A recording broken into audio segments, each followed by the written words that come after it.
Good evening, ladies and gentlemen, and welcome to the 9th C.D. Deshmukh Lecture from the National Council of Applied Economic Research in New Delhi, India. My name is Shekhar Shah. I'm the Director General of NCAER, and we are privileged both to host the 9th C.D. Deshmukh Lecture, and I'll say a few words about the person who we honor today. And I'd like to introduce our guest today. C.D. Deshmukh, Chintaman Dwarkanath Deshmukh, was the first Indian to be appointed to the Reserve Bank of India in 1943, pre-independence, and consequently was also a member of the Indian delegation to the 1944 Bretton Woods Conference, and indeed was there at the birth of the IMF and the World Bank. And I have a word to say about that. He was also thereafter the finance minister in India from 1950 to 1956, and it was at that point that he became the founding father of NCAER, which was established in 1956. He was thereafter the chairman of the University Grants Commission and also the vice chancellor of Delhi University. We are very privileged to honor the memory of C.D. Deshmukh, which is, of course, part of the legacy of the National Council of Applied Economic Research. There is a saying about him, and in fact, I don't think that's a saying, it's actually the fact, that as a senior member of the 1944 delegation to Bretton Woods in New Hampshire, John Maynard Keynes was deeply impressed with C.D. Deshmukh and indeed talked about his dignity, ability, and reasonableness. And the word goes that Keynes was very keen that he become the first managing director of the International Monetary Fund.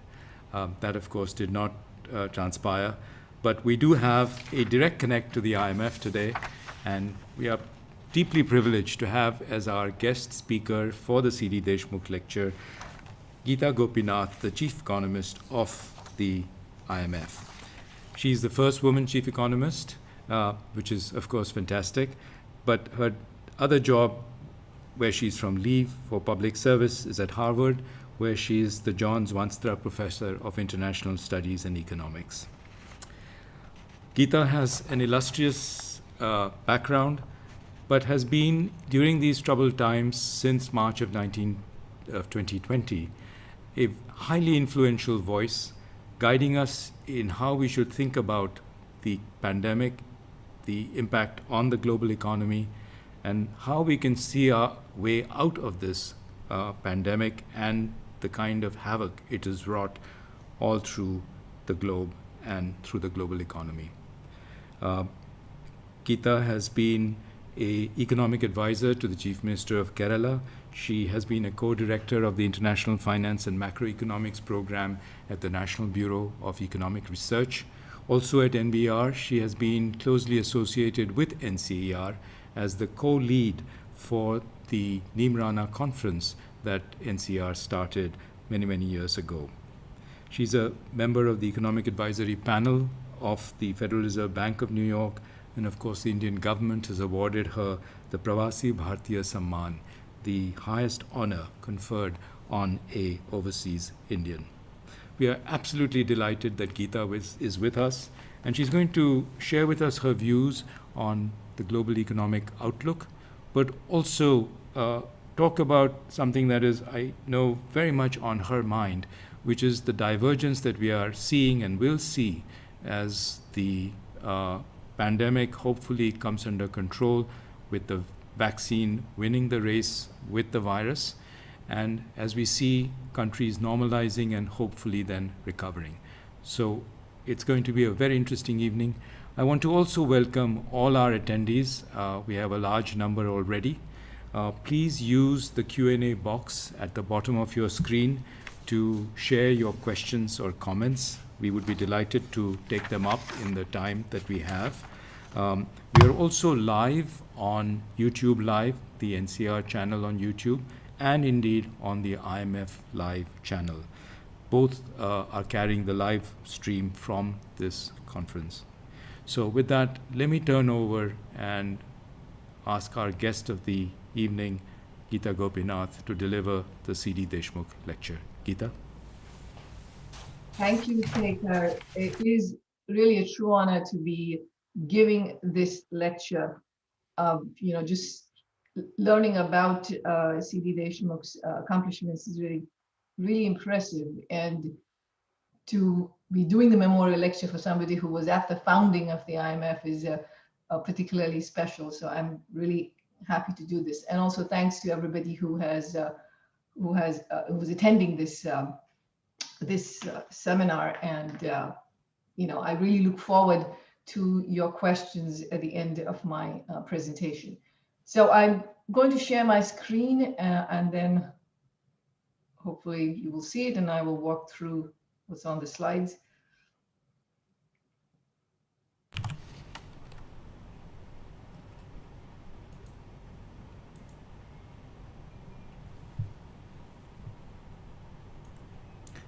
Slides are good. Gita, slides are good. Okay, excellent. Can you turn to the full presentation view so we'll see the full slide then? Okay, now this is 1 second. Let me go out of this. I have to see what this is. You just did it just now, a second back. Did it work? Okay. All right. I thought you said it wasn't showing up. Is it showing up as 2 split screens or is it showing up as 1? Was it full? No, you just had it full, and then I think it was just a time lag. I spoke too soon. So go ahead and please do the slideshow. Okay, okay. I hit the slideshow button now. Let's hope it shows up. It'll show up, and I'll tell you when I'm seeing it correctly. Okay, so I'm seeing it correctly. Is that good for you? Not quite, but let's give it a few seconds more.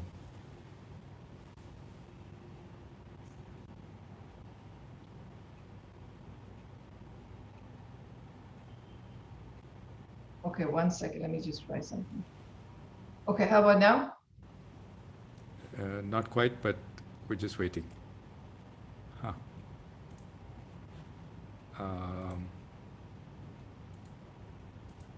What do you see right now? I just see your screen before the slideshow, with the slides running on the left-hand side. Okay, I'm just going to wait then, because that's not what I have on my screen right now.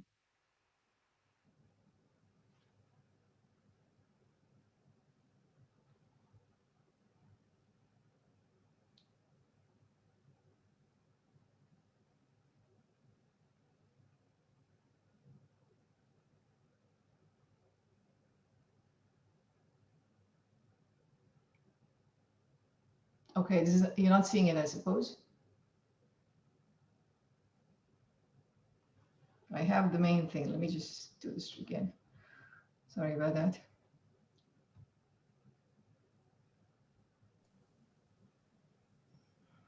Gita, would it be possible for you to restart sharing? Yeah, I'm trying to.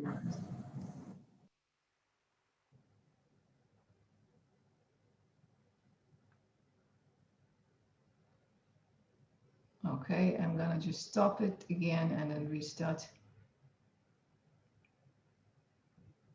It should work after that.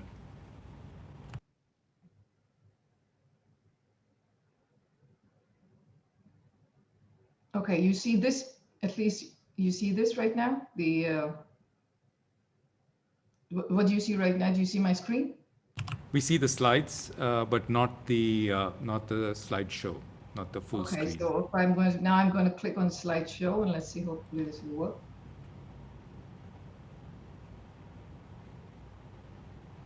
Does this work? It kind of worked for 1 second briefly. I think there may be, let's just go with this. If you can just minimize the index on the side, just slide it down.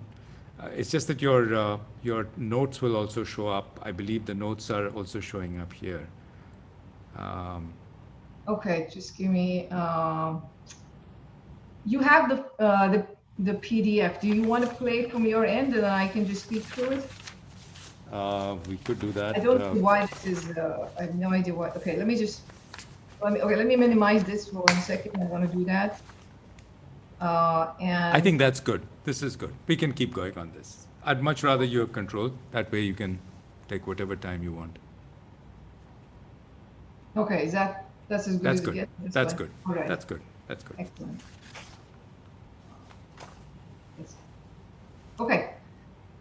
So my plan for this talk was I wanted to first start out with an overview of the global economic outlook for this year and going forward, to see, kind of put things in perspective in terms of where we are in this crisis of a lifetime, and what is the story that we are seeing at this point, across the world, and for individual countries. And then that would lead me to the picture of the divergence that we're seeing in prospects across countries, but also within countries, and the risks of that getting exacerbated, and how what can be done to address it. So that's the flow of the talk. So as you can see, this first and foremost, when you are talking about this crisis, you have to talk about the pandemic, because that's the source of the problem, and it's first and foremost a health crisis. So where are we with this? At this point, this is now a race between the virus, which is mutating, and vaccines or any kind of therapy that might make this less potent health problem than it is at this point. So what you see here in the left graph is you see the number of new cases around the world. And you can see the blue line is for advanced economies. The red line is for emerging markets. And remember, this is per million population, so it's scaled by population. And you have the green line, which is the low-income countries, which you can barely see right at the bottom, because if you look at at least the counted cases, they are very low. And then you have India in there, which is the solid black line. What we have here is we had the first wave, which was in March and April of 2020, which looked incredibly serious. That's when countries went into the lockdown, and which is why we called it the Great Lockdown.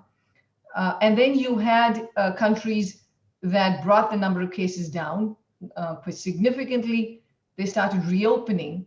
But then towards the end of last year, you started seeing in advanced economies this second wave that came back very, very strongly. And as you can see now, like right now, if you look at the most recent data, you are seeing a control of those number of cases. It's come down globally. The number of cases have come down quite substantially globally. But this second wave, and in some countries the third wave, was, in terms of the number of cases, was really bigger than the first time around. And this, there were epidemiologists who told us that this was likely. So it was obviously good to be prepared for it and to take the right actions in anticipation of something like this. So India's picture is quite unique in some sense. If you look at what's happened with the number of cases, you had the number of cases go up fairly gradually initially, and then go up very quickly somewhere in the middle of last year, August, September, peaking around that time. And then it starts coming down. You have India reopens, it comes out of a very stringent lockdown, probably one of the most stringent in the world. And you've had a very steady decline in the number of cases. The number of cases now in India are just active cases are extremely low. So this is a bit different from other places where whenever you reopen, you just see another wave of the pandemic. Now, while the number of cases are at record highs globally, new cases record highs globally, if you look at the number of new deaths, you also see that compared to the first wave, there are now many more deaths. We're now crossed 2 million worldwide. But again, in terms of death rates, that's a much lower number than during the first wave. So, clearly, lessons were learned on how to deal with this virus in terms of healthcare and treatments, and you do see that the death rate was lower. But this is kind of the picture as we stand for in major parts of the world, where you have a virus that, you know, is certainly strong and going through and mutating. You have deaths at record highs. But then again, you have the vaccine story. The vaccine story is the one that's the story of hope, which is that you have a bit, you know, over the last towards the end of 2020, you saw this incredible news on vaccine success, with multiple vaccines succeeding. And you know, we sort of pause and remember that this is historical. The speed at which this has happened is not something like we've seen before.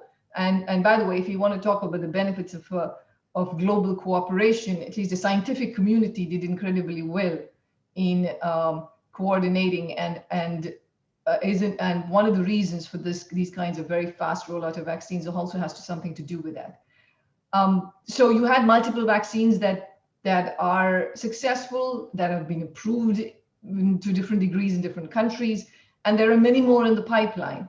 That with the expectation that many of them will actually be quite successful. I mean, there's the Johnson & Johnson vaccine, which is one-shot vaccine that's likely to show up. There's also the I'm told about vaccines that could be just nasal vaccines that are also being worked on. So there are many possible kinds of solutions that we have here. So right now, it's about getting these vaccines into the arms of people, and I'll come back to this. And this is where the world is falling short. So what does economic activity look like? It's useful for me to kind of compare this crisis, which is what we call the Great Lockdown, to what happened during the Great Global Financial Crisis. So if you look at the red line, that's what you see in terms of global GDP around the global financial crisis. The green line is any other recession. By the way, this looks at a sample of countries in here are mostly advanced economies, because those are the ones that were actually hit by the global financial crisis. Most of the emerging market developing world were not so badly hit. So just to make a relevant comparison, we're looking at the ones that have been hit in both these crises, the global financial crisis and in this great lockdown. What you see, of course, is that in terms of the collapse in activity that you had in 2020, there's really no, several orders of magnitude higher than what was seen during the global financial crisis. Much steeper decline. This is what we have. And then what is interesting is, of course, the very sharp rebound that you do see, which is, again, what was expected, because the reason activity collapsed was in response to the pandemic. Governments put in place restrictions on mobility and going out and what you could engage in, and that just mechanically brings down activity. So your big collapse, so it was expected that you would have a rebound of this kind. But I think it's fair to say that the rebound came in stronger than many people expected. So the scare that people had that this would change behavior and that there would be long-term, there would be greater scarring that would happen in terms of behavioral scarring, and people would want to hold back, at least until we're durably past the pandemic, doesn't seem to have been the case. I think people were actually quite quick in returning. That was one. Second, many countries provided a lot of income support during the lockdowns. So people were in a position to spend when the lockdowns were removed. So we are there. But again, we're still below, as is quite clear from the blue line, we're still below the pre-pandemic level globally. This is, by the way, what you have on the x-axis are the quarters. So this is 3 quarters out. This is basically the third quarter of 2020 in calendar year terms. So there's been a rebound, but we're not back there yet. And the concern is if there will be a further deterioration in case you have some kind of a new virus strain that creates, that is more resilient to the therapies and vaccinations that are there. And that would, of course, be a pretty scary scenario. Okay, so what do we make of this? So right now, given this race between the virus and the vaccines, given that we ended the third quarter of 2020 with with a stronger rebound than was expected globally, by the way. What do we make of the next several months going forward?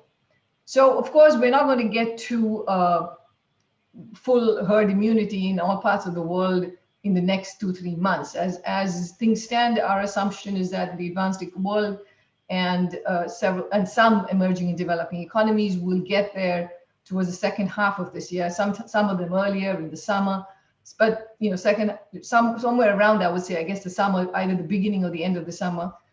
And then for most other countries, you're talking about 2022, end 2022 in terms of getting there, at least given the current rollout of vaccines and access to vaccines that you see around the world. So given that we have a few more months of this of living with the virus, what do we expect will be the hit on economic activity as countries put in restriction measures? What the left graph is showing you is what's been the sensitivity of mobility, which is, by the way, a statistic that many have followed, which nobody ever did in the past, but that's been a very useful indicator.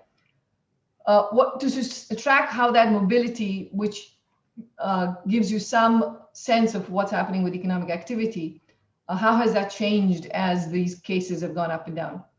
The first thing to take away is that in the first wave, which was in spring of last year, there was a very negative impact. You could see that in terms of when restrictions are put in place. So you saw a big drop in mobility. And then you've seen that as time went by and you had further waves of this virus, firstly, countries started putting much more targeted lockdowns. So it was, more kind of locally targeted as opposed to being nationwide. And secondly, people also got adjusted to living some with the virus and being able to kind of go around their daily activity, wearing masks and kind of adapting.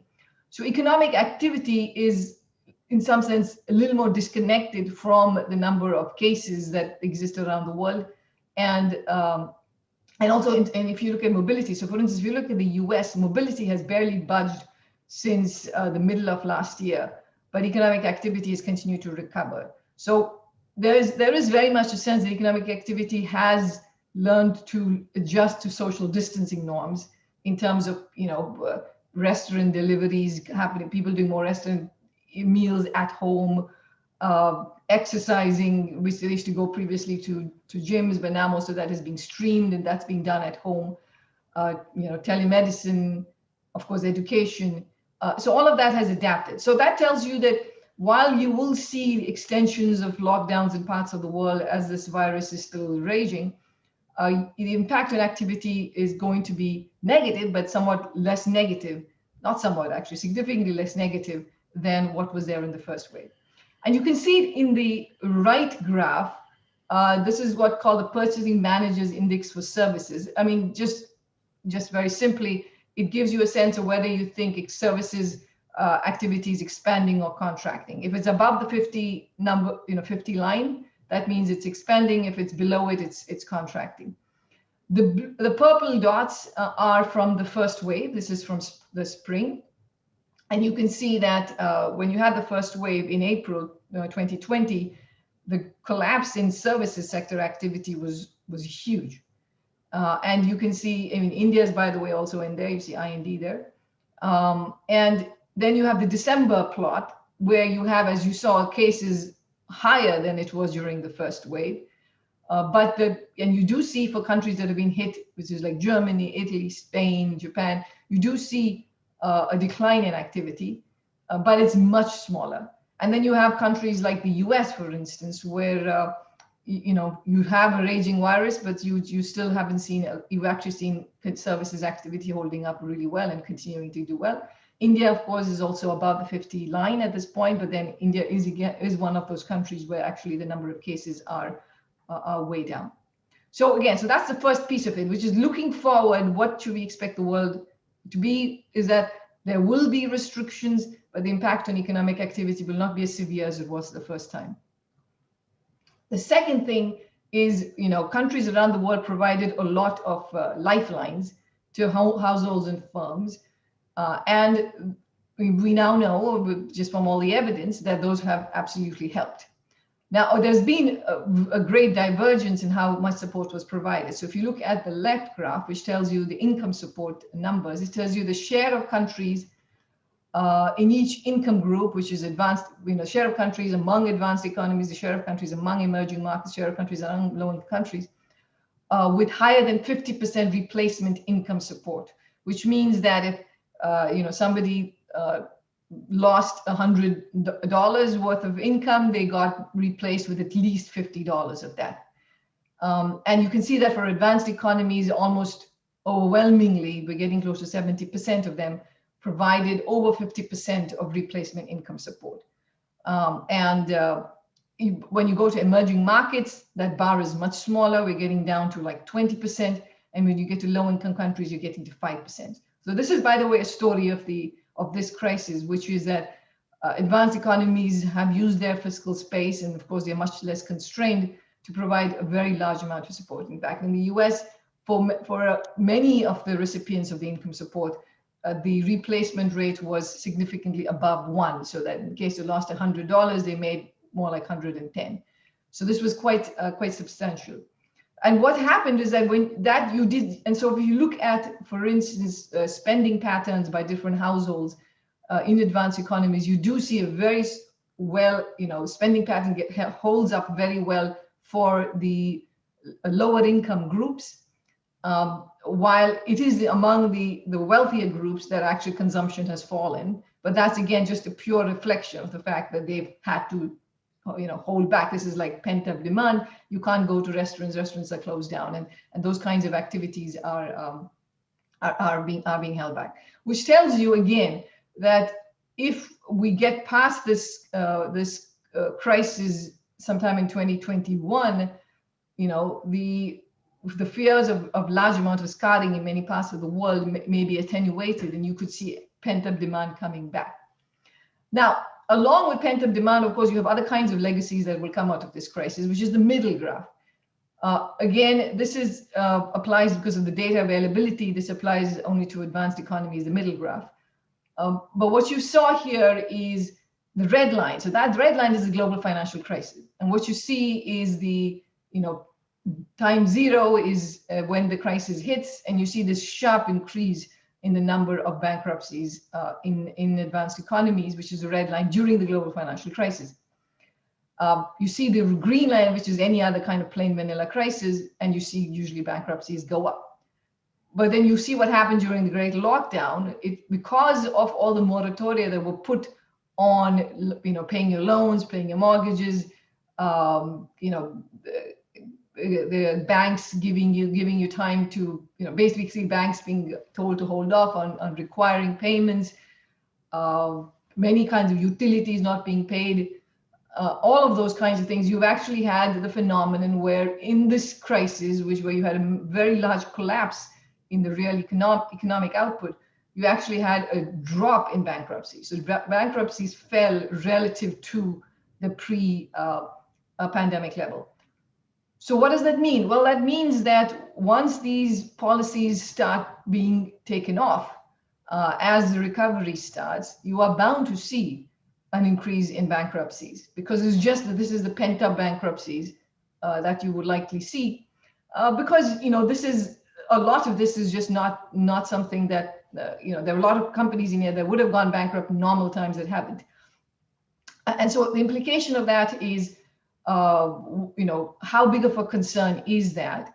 Again, now that varies tremendously across countries, because there are countries whose banking systems are very well capitalized, where the increase in bankruptcies and increase in non-performing loans that will follow from when these policies are withdrawn will not have much of an effect on the banking system. The effect will mostly be seen in terms of jobs, in terms of, because SMEs especially are big job creators.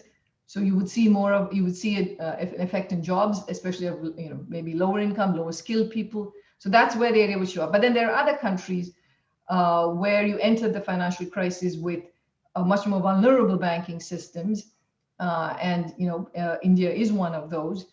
And like the RBI said, non-performing loans can go up quite significantly, so I think over 13%.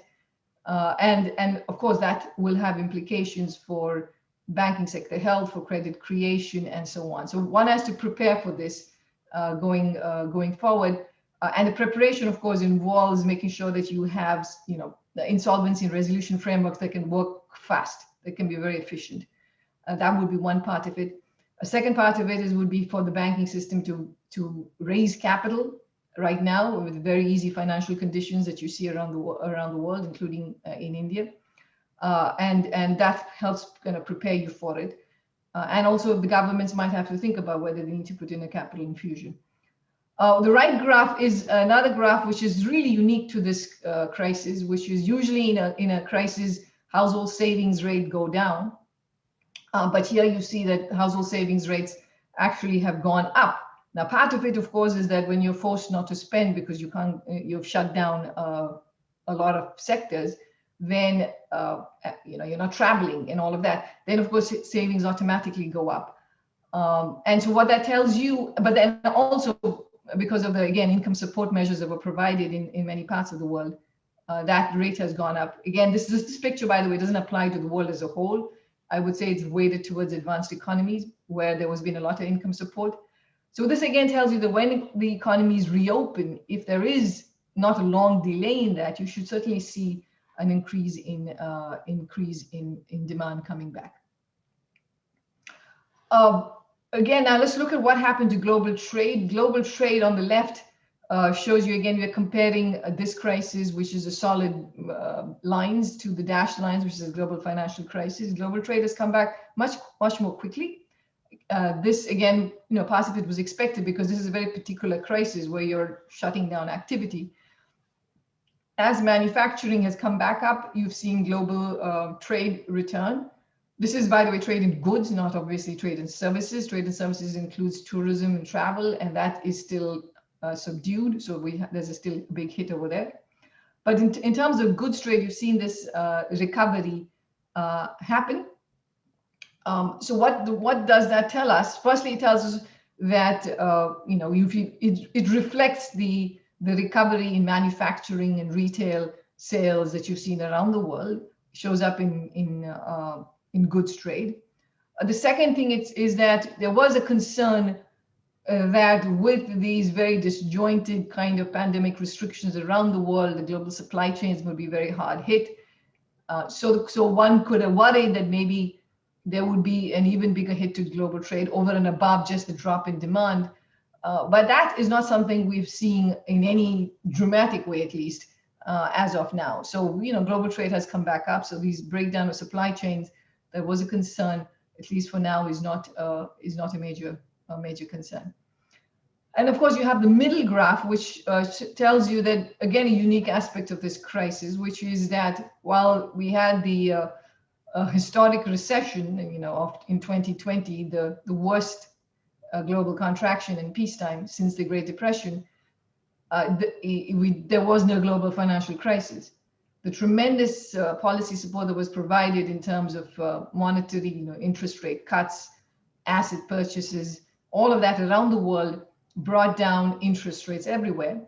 And that spread into emerging and developing economies too. So if you look at, for instance, what you have to see in the middle graph, just lines, all that you want to see is that in the beginning, there was this big increase in borrowing costs for these countries. And that has come down came down quite substantially. Now it's still somewhat elevated relative to the pre-pandemic level, but given the stress countries are facing, these are low interest rates. And if you look at especially emerging market investment grade countries, you can see that the borrowing costs are basically back to pre-pandemic levels, and in some it's even lower. So this is on the one hand, this obviously has been a great a blessing to not have a global financial crisis along with a big collapse in the real economy, because it's helped countries respond much to this, provide the fiscal measures that were needed to deal with this crisis and prevent any kind of a banking sector distress. But on the other hand, there is obviously a concern that with all the easy money that's floating around, that there are all kinds of risk taking that's happening, and you see that in very many different speculative asset classes. You see, there is a real concern that maybe there's some sort of complacency that's creeped into financial markets, that these kinds of support measures will always be there, and there's only one way for asset valuations to go, and which is up. And this is, I think, this is an important issue for authorities to keep in mind, to kind of pay very close attention to. And it's difficult to take these measures off the table in terms of interest rate cuts at this point, because we're still in the midst of the crisis. But you have other tools that you can use, regulatory tools that can be used to ensure that you're not ending up with a huge amount of buildup of risks for even households who are now getting into the retail trade on the asset market. So where do we think? So what's the likelihood that interest rates will go up and this picture will change? On the left, what the right graph tells you is that it tells you that the number of countries, for instance, the blue line is the share of countries with inflation below target, and the red line is share of countries with inflation expectations below target 1 year ahead. And that's, we're getting to over 70% of the world, so around 70 to 75% of the world. This is their GDP weighted, by the way. And what you're seeing is, so there are many countries whose inflation is still well below target. Given the risks of inflation being too low, which is what some central banks have to worry about, I think they will take a cautious approach to raising rates. They will wait to see whether inflation is not just is gone up, but is going up, expected to go up durably before they start withdrawing support. The story, of course, is while you have the financial markets that are buoyant and quite exuberant, you have the other story, which is on the labor market side. And labor markets have recovered. I mean, they collapsed tremendously during the peak of the crisis, which is what you see in the left graph. And total employment fell a lot. And they've recovered in many countries, but they're still significantly below the pre-crisis level. And it's not just in terms of people who are looking for a job and can't find a job, but you also have people who've just been disillusioned, who have dropped out of the labor market. So labor force participation rates have also fallen off, and are slow to recover. And of course, there are very different rates in different countries. In some countries, it's recovered faster, but in others, it hasn't. So this is, by the way, a feature of this crisis, which is that you're going to see some income groups where you're going to see employment will be disrupted, and the concern that maybe some of them will not return to the labor force, and that is another area that will need addressing. So these are so we put out the World Economic Outlook a couple of days ago. Again, just to tell you what the assumptions are. The assumptions of the baseline are advanced economies and some emerging markets will get to broad access of vaccinations by summer of 2021, while the rest of the world will, by the time we cover the entire globe, we're getting towards the end of 2022. That financial conditions will stay as they are right now.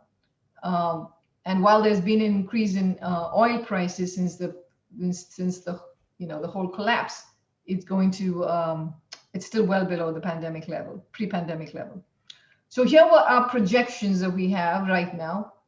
This is the world is for 2020. This is our estimate of the contraction in global GDP, which is 3.5% for 2020. By the way, just as a comparison point, in April of 2020, when we put out the first World Economic Outlook after the pandemic hit, and those are very early days when it hadn't even moved to many parts of the world. At that time, we had estimated that we had projected that the collapse would be around 3.3% using the current PPP weight. So it's in that ballpark. We're estimating it's now 3.5, negative 3.5. But again, we'll see as some more data comes in. And then we have global economy growing, projected to grow this year by 5.5% and then moderate to 4.2% next year.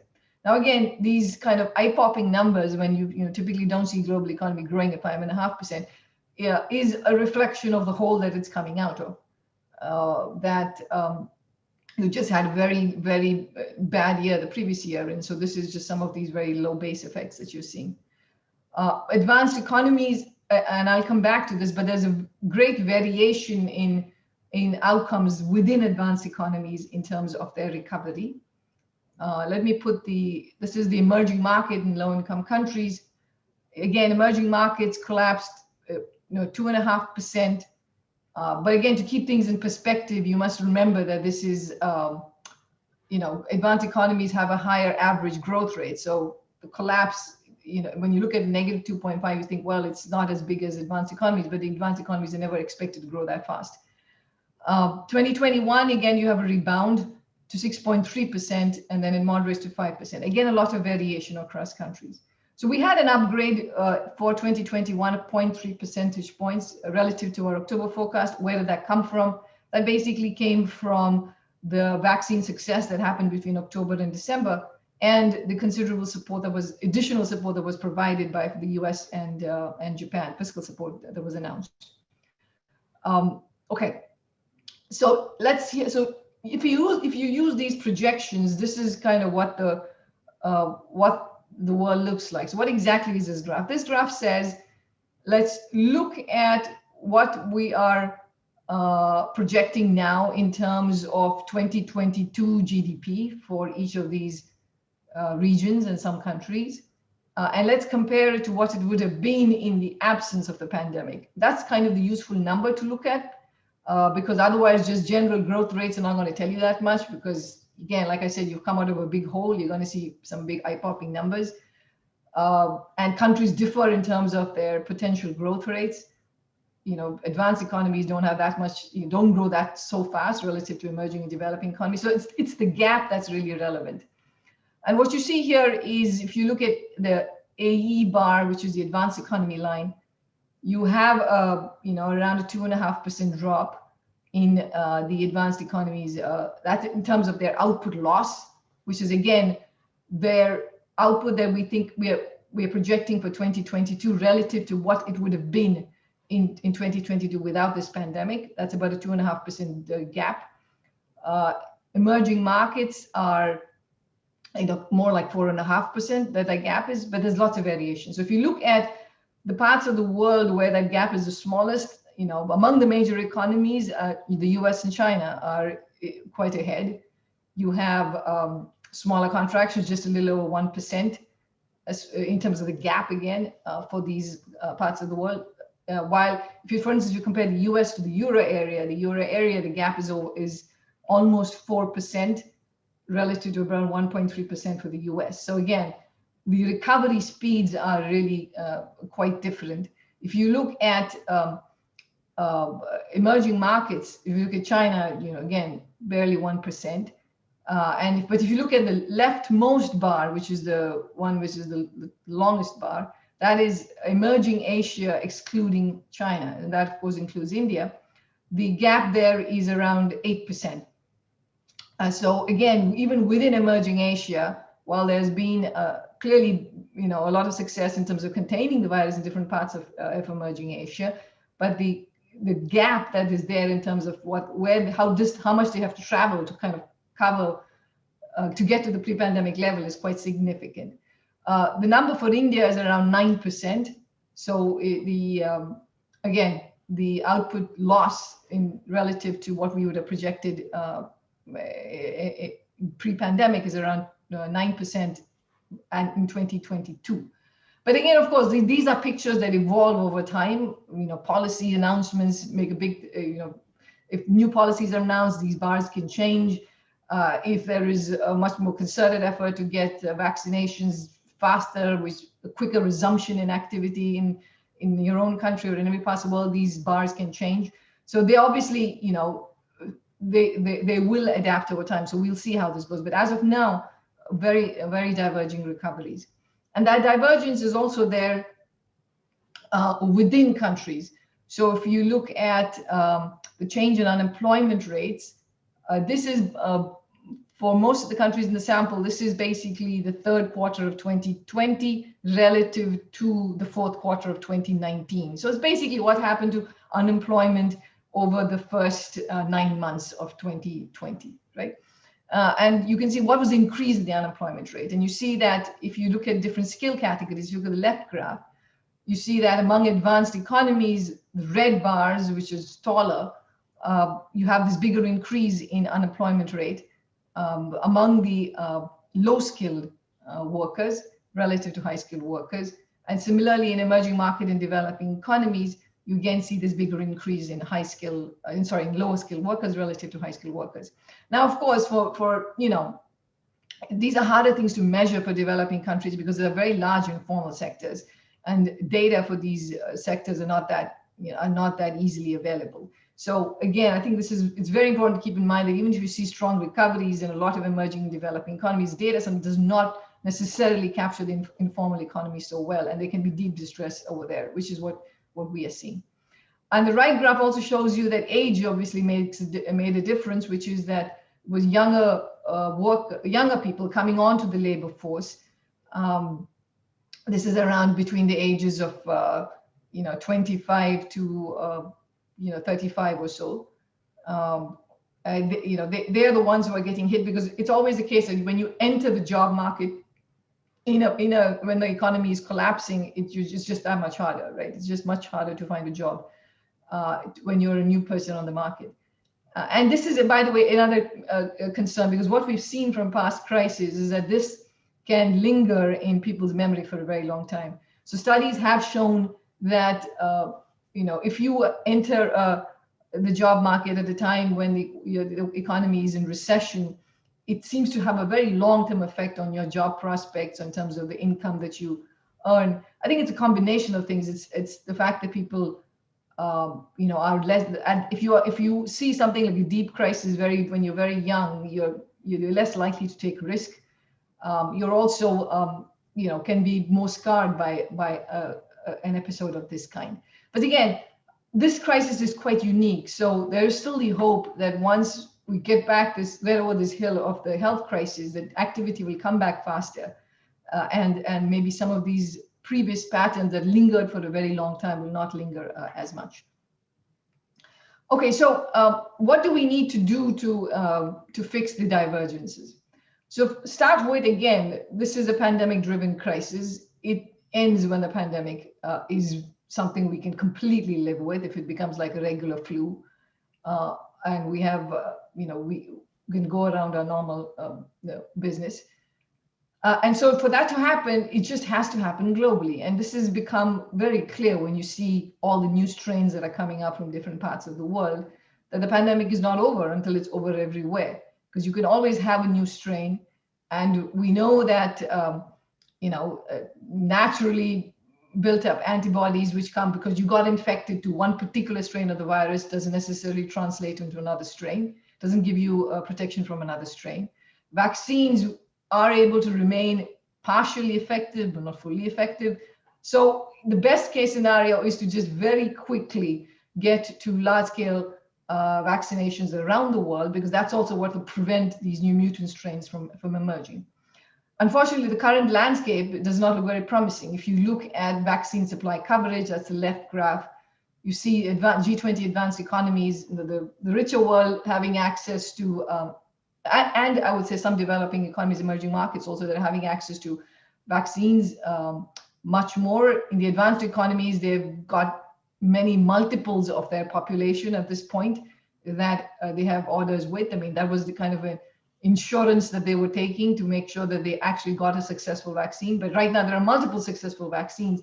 So there is a very good case that there has to be some sort of a mechanism to make sure that these surplus vaccine countries get those vaccines going to countries where there is real shortages. There are many poorer nations that are exclusively relying on the WHO kind of COVAX facility, which at this point is supposed to get them about 20% coverage by the end of 2021, which is not enough to get to herd immunity there. So this obviously has to be escalated. The middle graph shows you the fact that even if you have the vaccine, it doesn't mean it's going to get into somebody's arm, because there's a fair amount of vaccine hesitancy around the world. Some places much worse than the other. Now, over time, we are seeing some improvement. This is from December. This is a survey from December on vaccine demand. There are countries there, for instance, France looks particularly hesitant at 40% of the people willing to take the vaccine. If I think over time, this is picking up. And then, of course, there's the right graph, which tells you that, again, you have to, this is a incredibly logistically, challenging thing to do, to get an entire population vaccinated. And for many countries, it's off to a slow start. There's the exception. There's Israel, for instance, that has administered a dose to over 40% of its population. The UAE is up there too. But you can see, and this is based on January 23rd numbers. The US is around 5th below. So there is a long way to go, and you have India down there. Just given this population size, of course, in terms of getting to a percentage of its population, it's going to take it takes time. But again, India is doing a very ambitious vaccination drive, and with very ambitious targets. But again, this is, I would say, like the number one policy issue that needs to be addressed, is to fix the unequal access to vaccines, to get over the vaccine hesitancy hurdle, and to get the logistics to get it into people, get the shot into people's arm. And that's what's going to help with preventing these divergences, because the divergence is coming about because people are getting it at very different times. The other, of course, concern is there's some harder divergences that will probably get worse, because which comes from countries that rely more on oil exports, because while indeed oil prices are about 25% higher than what they were in 2020, it's still well below their pre-pandemic levels. So for many of these countries that have oil exporters, the recovery will be more challenging. Countries that rely heavily on tourism exports, for them too, it's a challenge, because for sure cross-border travel is not going to come back as fast as within country travel and within country returning to restaurants and so on. So again, for them, this is a longer period.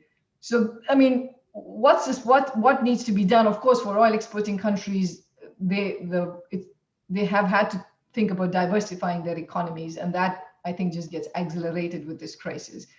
For tourism dependent economies, this is a long hurdle, and I think they will need support from the international community to kind of tide them over this pretty difficult period when you are completely short on your revenue from tourism.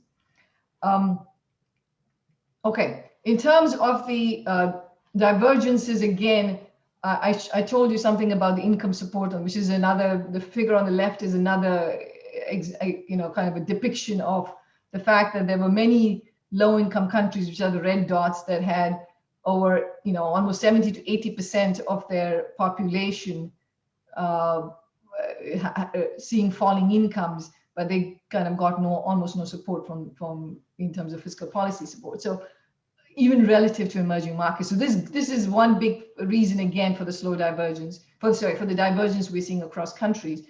And the solution for that has to be, of course, for each country, a government to prioritize the ones that are fiscally constrained, to prioritize where they spend. I think the two clear areas are health and transfers to the poor, and that has to be an absolute priority. And again, for international community, including the IMF, to give funding kind of support to these countries. And we've done that.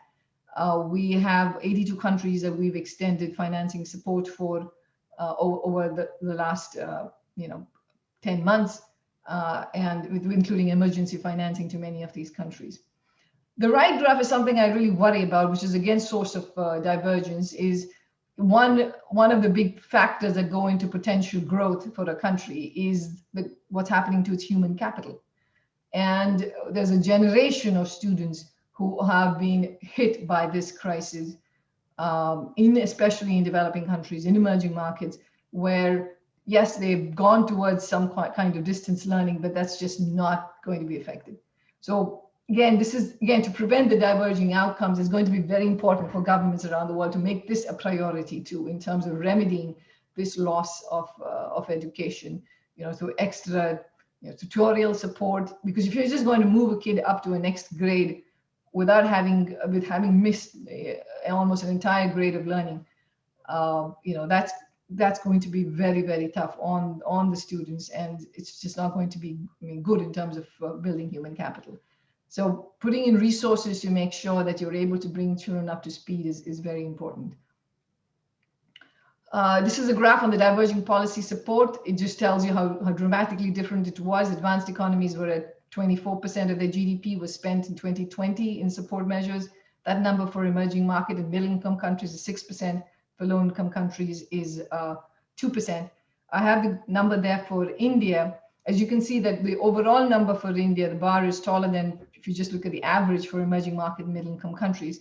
But an important difference is that India has relied most heavily on what we call below the line measures, which is basically indirect support measures that are in the form of providing collateral, loans, equities, credit guarantees, and so on, and a smaller fraction that's been done in terms of additional spending, which is direct spending compared to other countries. And even the amount that was budgeted, around 2.2% or something of that, has been used at this point. So that's an area where we've made this point that we see scope for India to do more in providing direct support to poorer households and also to small firms. So there's always a question that comes up when you tell somebody advising in a developing country to spend more. The question is where you're hit with a constraint. Where does the money come from? I think the point is, firstly, that again, this repeats a point that I made earlier, which is that because of the tremendous monetary easing around the world, borrowing costs are at real lows. I mean, in some cases, it's record lows for many of these countries. So that opens up space for them to borrow. Of course, you want to be able to lock in these low interest rates for a while. So you want to borrow at an extended maturity so that you don't have to worry about rollover risks. In fact, in India, I think the average maturity right now for government debt is about 14 years, which is, gives you a nice buffer in terms of worrying about issues like rollover risk.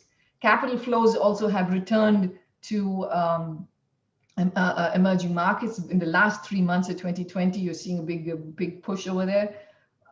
And India has received a significant amount of these portfolio flows, I think around 21 billion or so. So there is money coming in. And here's a picture here. So again, I think this is what the world looks like on the left. So if you just focus, it goes back to 1880. So it's a long historical shot. It tells you what happened with the level of public debt globally in percent of GDP. The blue line is for advanced, sorry, it's not globally, this is for advanced economies. The blue line, you can see that right now with the great lockdown, you've had public debt in advanced economies. If you really stare hard, it slightly exceeds the World War II peak. But along with that, you've seen the big drop in interest rates at which these countries are borrowing, which is at a historic low, I mean, a really historic low, even despite the fact the debt is at a historic high. The right graph is the one for India, and you see that again, debt to GDP for India has gone up to over 85%, driven also a lot by the denominator, which is the fact that GDP fell quite a bit. But if you look at 10-year sovereign yields, which is the borrowing cost of the government, one of the measures of that, you can see that is at a low level. In fact, it's lower than pre-pandemic at this point. Which is a reflection of again, RBI interest rate cuts, and more generally liquidity in the system. I have just another couple of slides. Again, to prevent the great divergence, countries will have to deal with the legacies of this crisis. And like I told you at the beginning, one of the legacies is, while it's been tremendously successful in preventing bankruptcies, maybe, but there's going to be some pent-up bankruptcies that are going to come back up. And given the fact that credit growth was already slowing in India before the pandemic, and the kind of non-performing assets, which certainly improved over the last couple of years has come down, and that progress has been made there. But still, this is not a problem that's going away. And again, NPLs will likely go up. So this problem could become a drag on India's recovery, which needs attention. And I already said what will be needed at the beginning. Okay, and I'm just going to end with, this is my last slide, which is to talk about, to say that the pre-pandemic world was far from perfect. We were already in a bit of a low growth situation for the world as a whole, and many countries were already slowing. So policy should also keep an eye towards coming out of this, accelerating out of this crisis towards more inclusive and sustainable growth. That can be done through infrastructure spending. If done well, with good governance, with high quality projects, well implemented, has the virtue of giving you more than a dollar for every dollar that you put in. So it has the virtue of also being able to fiscally bring down the level of debt to GDP. Of course, that has to be done well, without well-managed projects that would give you that bang for the buck. But again, in the case of India too, of course, there's a big need for public infrastructure spending, and that should be a priority. But to roll it out in a way that you're looking at high-quality projects and there is good governance involved there. The middle graph tells you that another big challenge that the world is facing before the pandemic and continues to be a big threat, which is on climate change. And this pandemic obviously tells you what nature can do. This is, climate crisis will be many orders of magnitude more than that. At this point, the world is headed, the baseline, that's the blue line, is a world where global carbon emissions are going to continue to rise, which has, very large catastrophic implications for countries around the world. You're seeing this in terms of floods and drought and hurricanes and all kinds of catastrophes. But it doesn't have to be this way. We've shown how, through a combination of green infrastructure investment plus a predictable path of carbon pricing, which then incentivizes the private sector to move towards more, to move towards a greener investments. That combination can bring it down, which is the black dash line.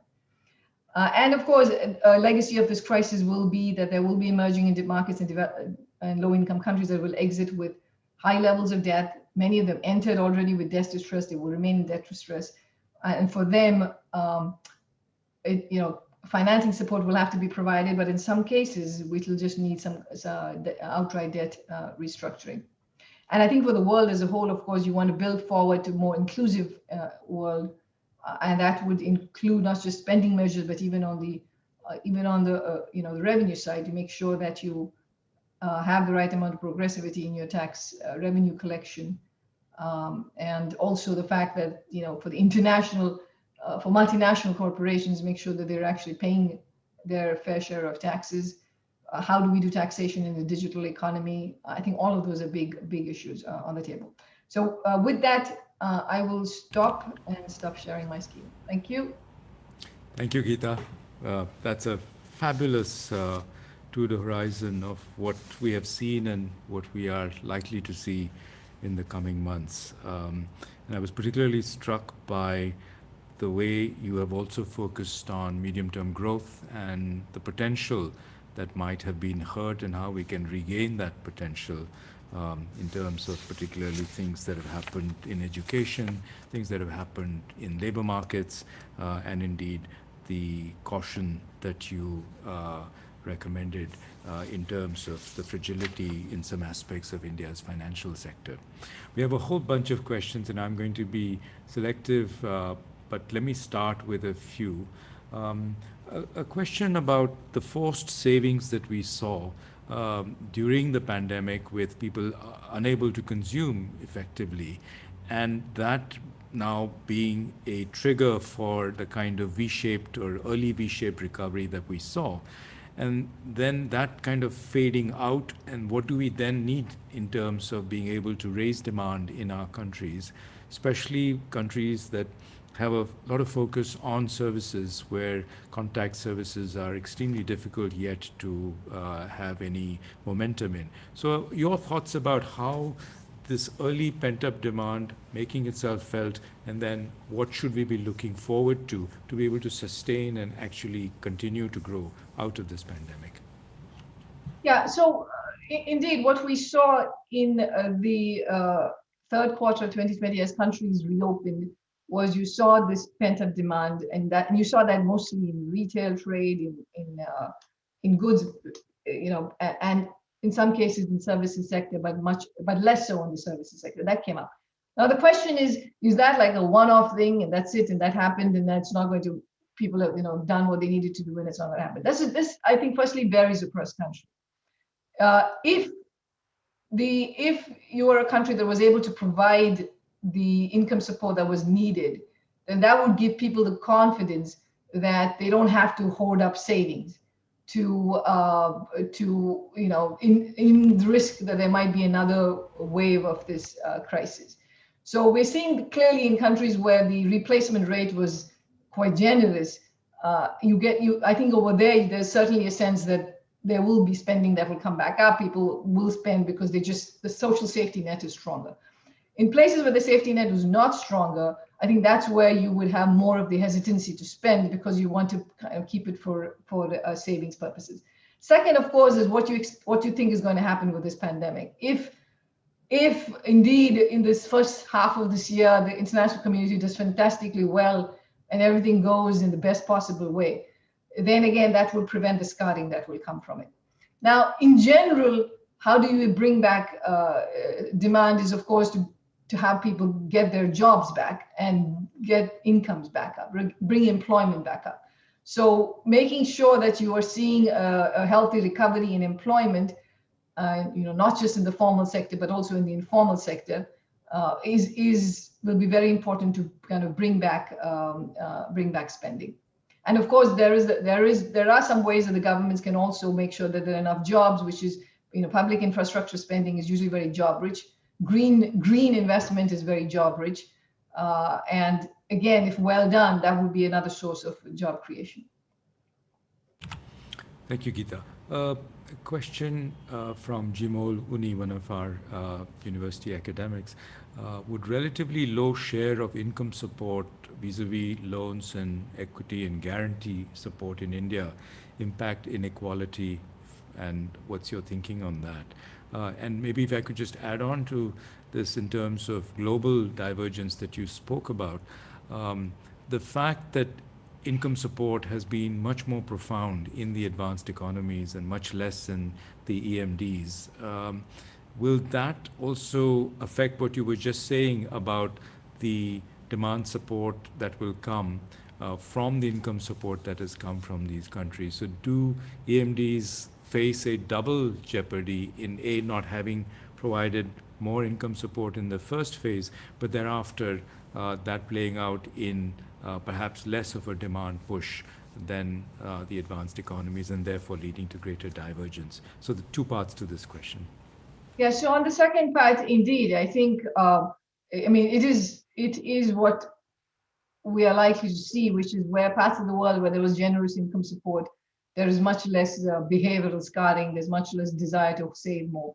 And remember, in many parts of the world, there are right now moratoria on paying your rents, on paying, the loans that the payments that you may have to make on your loans. All of that there's help. So some of the saving is obviously going to go into dealing with that. And if it's not enough and you worry about it, and you can have good reason to worry about it, then of course that will also hold back demand in these countries. Inequality, I think, is a major concern. I mean, the World Bank has also come up with a report. They flagged that the risk of millions entering poverty, extreme poverty. I think that's a big risk for many countries, including for India. And the struggle, of course, is data. We don't get enough at a monthly or quarterly frequency. It's hard to get good data, even in terms of employment. And of course, with employment, it's tricky because it's not just what the unemployment rate is. It's about people who are getting out of the labor force. So these are, I mean, these are important concerns, which is why, we have said that the policies that, for instance, the in-kind and in-cash support that was provided in 2020, which expired in 2020, should be deployed again for this year, and also the employment guarantee, the scheme that provides employment, Manrega, which was expanded last year, is also would be useful to keep that in an expanded form for this year, so that again you are able to prevent this rise in inequality. And also, by the way, even this crisis has hit women more than men too. I mean, another point to make, because women are the ones who are mostly the caregivers, and they've also tended to be in more hospitality intensive sectors, so they've been harder hit. So again, I think it's not enough to look absolutely at the aggregate number that we see. I think you have to really look at what's happening to the entire distribution. Question about the concern that you also expressed about education.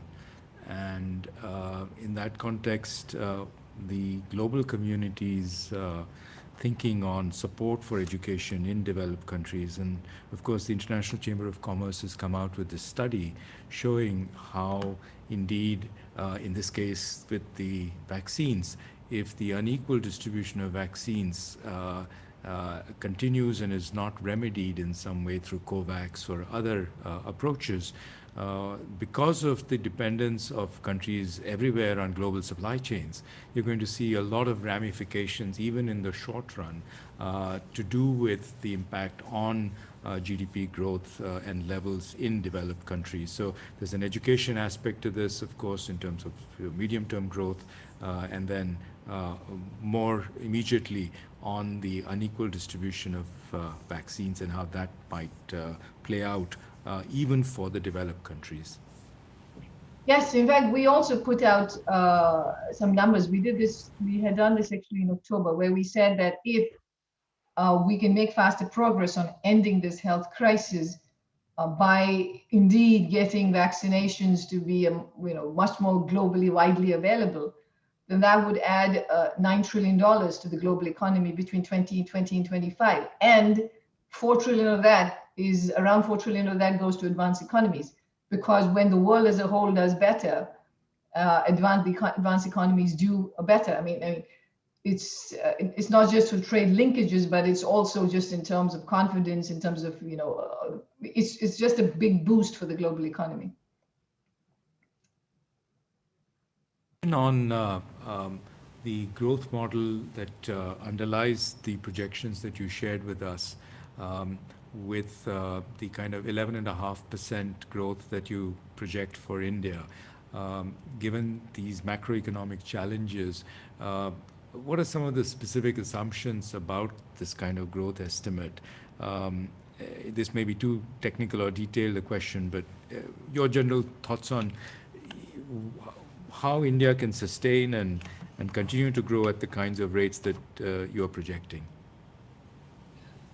The 11.5% number comes from, again, from the fact that you're coming off what we've estimated as an 8% collapse the previous year.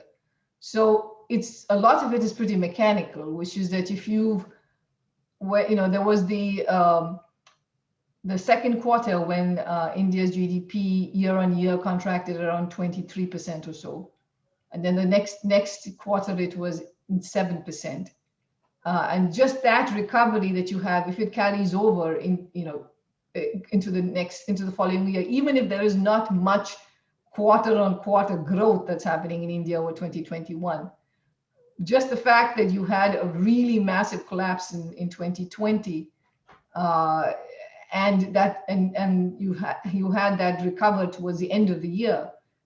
If there is no more, even if there's literally no more further growth that happens after that recovery quarter on quarter, you have a very large number in terms of what the growth rate is going to be year on year for the calendar year as a whole. So there is that effect. So again, like I said, what I like to do is always, with these numbers, you always want to look at the combined effect. And again, and relative what you would have projected. So even if you do a very simple adding up, we're looking at about over 2 years, India being about 2 to 3% bigger, when it's usually 12% bigger at this time. So we still have a 9% gap, 9 to 10% gap that has to be filled. But so yes, so I think what you have to keep in mind is that this number of 11.5% comes from a very severe collapse that happened in 2020. Gita, a bunch of questions on debt. It's a big concern, obviously, with the extremely high debt to GDP levels that we are seeing. What's the fund's view in your own in personal view about how countries might deal with this situation? Focus on fiscal rectitude and immediate kind of fiscal discipline, or try to grow their way out of the debt situation that many countries will face? And on balance, where are you coming out on this dilemma? So firstly, for now, it would be damaging to start tightening in the midst of the pandemic. That would be counterproductive. It would hit the long-term potential of the country. It would hit activity now, and so that's, we are encouraging countries not to do that. To, at least in terms of whatever policy support they were able to provide, as long as you're in the midst of the pandemic, and especially if you are asking people to stay home, and then in that case you have to provide the supports. Right now, of course, what you also want to be able to do every time you communicate on your fiscal plans for now is also provide confidence that you have a medium-term fiscal framework that will bring the deficit under control once we are out of the pandemic and once we are in a durable growth phase. And that can be done through talking about, it's clear that some of these measures, these pandemic exceptional measures will be withdrawn. The growth will return. Also, some of it just mechanically because of a major collapse. But also in terms of specific plans, like in the case of India, more effectiveness in GST collections. There's still a gap over there. More credible divestment plans. There's always been the intention, but that hasn't happened as intended. So kind of credibility on all those fronts will also give confidence to markets and keep borrowing costs low during the transition. And of course, a perennial problem is always that there is a lot of wasteful spending that gets done in budgets, and this seems like a great time to also think about how you're going to get rid of those and do better both in terms of your revenues and your expenditures. As it just so happens, one of our previous Deshmukh orators is on the call, and I'm going to ask Martin Wolf to join us. Martin, can you hear me, and would you like to state your very important question? Martin? Yes, I can hear you. I hope you can hear me. Yes, we can. Thank you. Thank you for the lecture. Wonderful overview. Saved me a lot of time. The question is as follows. Larry Summers has recently argued that I think in view of a change of administration, that there should be an early meeting of the G20 heads of government that would, rather like the London summit in 2009, try to shape a global agenda for renewal and recovery after this crisis. If that were to happen, it would seem conceivable that Mr. Biden would pull one. What will be the most important things in your view for the heads of government of the G20 to agree now to drive the recovery we clearly need? So I would say number one is to make sure that there is broad-based access to vaccinations. So that includes not just getting the supply of vaccines to them, but making sure that they have the financings to get the logistics done. I mean, that seems like absolutely the most urgent thing. Secondly, it's quite clear we're seeing diverging recoveries. We have poorer nations who are who could barely spend during this pandemic and are still the ones who are at deep debt distress, which means that they're going to fall severely behind in achieving the sustainable development goals. It's important for the international community to come through with, financing in terms of concessional financing, but grants. Everything should be on the table, including SDRs.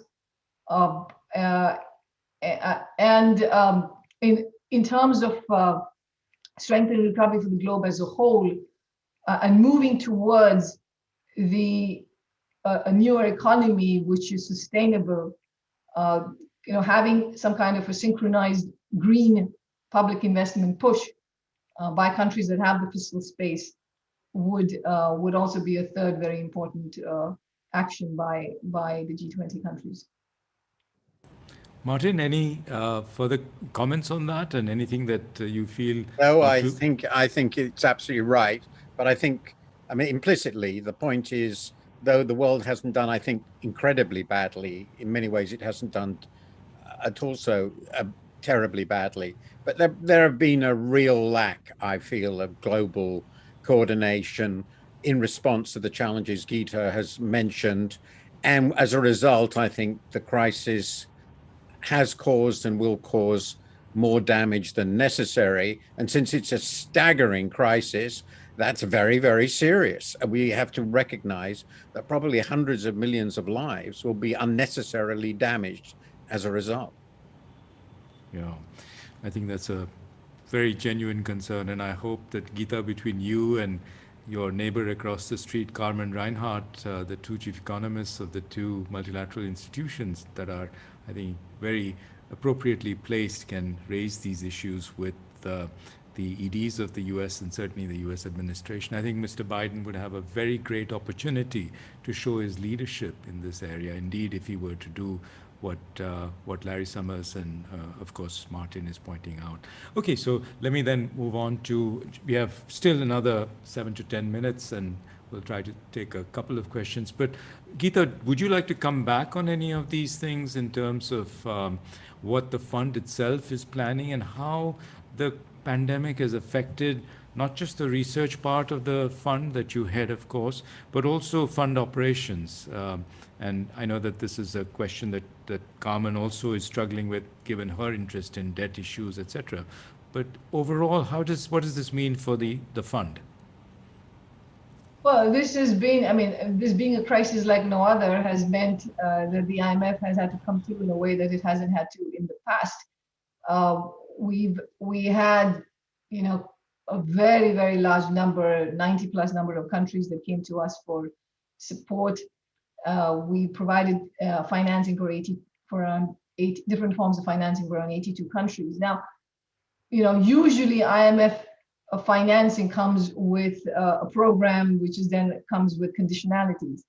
And the most common form of financing that we provided this time around, I think to around 78 countries, if I remember in my last count, is what's called emergency financing. And emergency financing does not have conditionalities. We were able to get money into the hands of countries quickly so that they could deal with the health crisis. And by the way, one of the reasons low-income countries even were able to do 2% of their spending came from the financing that was provided by the IMF for several of these economies. So that was first thing. First thing was, as opposed to having the standard, deliberative program which comes with conditionalities, we had to make sure that there was enough resources to provide emergency financing with no conditionalities, effectively, to a large number of countries. That was the first part of it.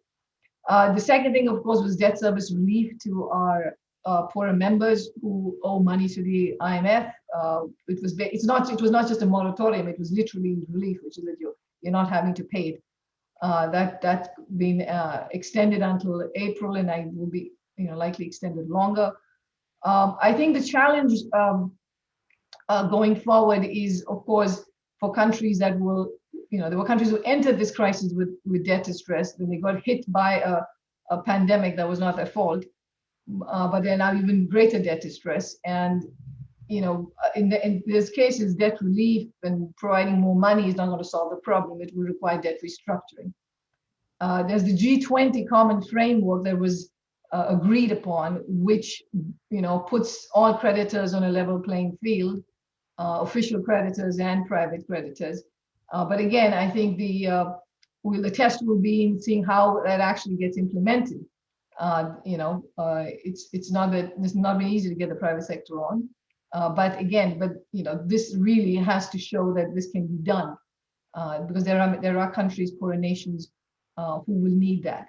And then, of course, in terms of just even operationally and functioning, we've had to function remotely with many of our member countries. So instead of missions that go to countries, we're doing everything virtually and dealing with a pandemic for which there's no textbook responses or solutions. So we've had to be quite creative and forward-looking in dealing with this. But again, helping countries in terms of technical capacity. So it's been a whole new kind of crisis to deal with. And while the international community has come together and our membership has provided support in making sure we have concessional financing, but I agree with Martin, there's a whole lot that still needs to be done.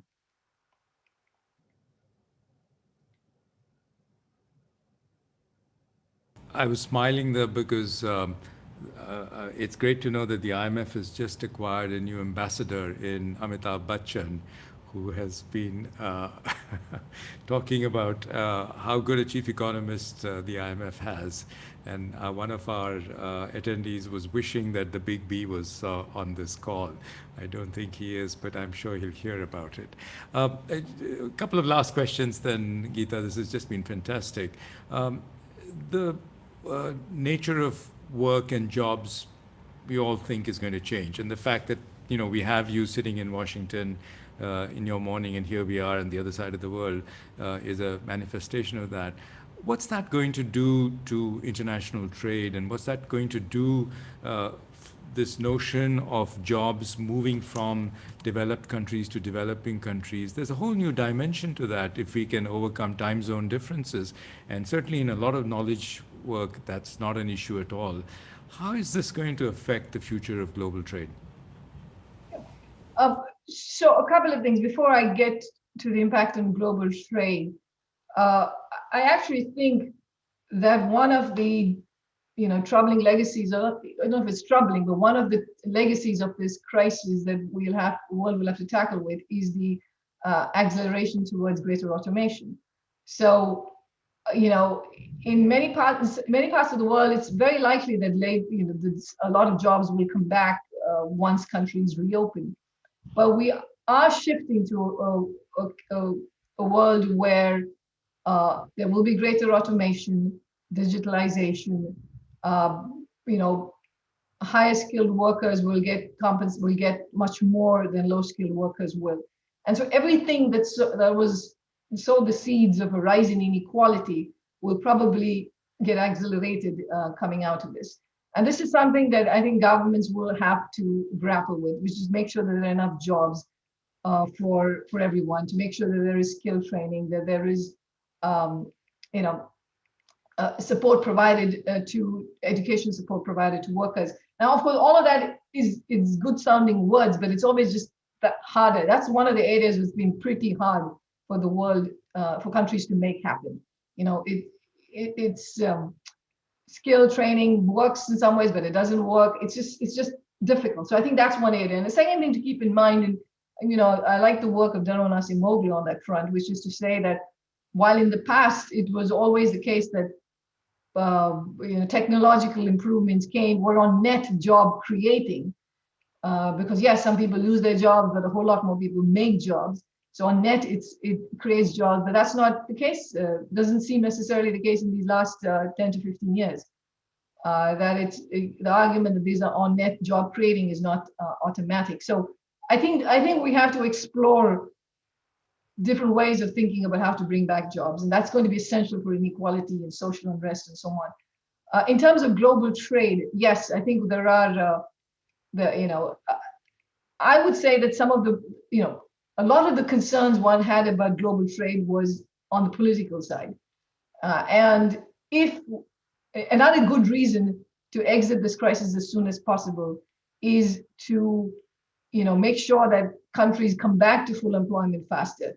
Because it's in situations when that doesn't happen that protectionism really comes back in a roaring way in countries. And that's what we saw after the global financial crisis. So another argument for ending this pandemic and getting everybody back to normal is to get this right. There's obviously during this time, there's been the trade agreements have been signed. There was the RCEP, then there was EU and China. So there is progress being made, but there are still many frictions that have to be addressed. There are still reforms of the WTO that are needed. And I think it's still early days to tell how much of, what the new administrative policies will be on this front in the US. Thank you, Gita. With that, I'm afraid we're going to have to call it a close. This has been fantastic. I think we've all just greatly enjoyed the kind of broad landscape that you've covered, and then, of course, your very insightful questions that you've answered. So thank you very much, and I'd like to thank all our attendees. We had a very large number, and look forward very much to having future such conversations. Gita's talk and lecture will be on the NCER website in a little while. So will her presentation. And please look it up. We will collate your questions and also take a look at what we can ourselves supply some answers to. So again, with that, let me wish everybody in India at least a very good evening. And Gita, thank you so much for joining us. It's been a real pleasure. And I think it's a great connect from a person who happened to be at the birth of the IMF to now the chief economist of the IMF. Thank you again, and everybody stay safe and please take care. Thank you and good night. Bye-bye. Thank you, Shekhar.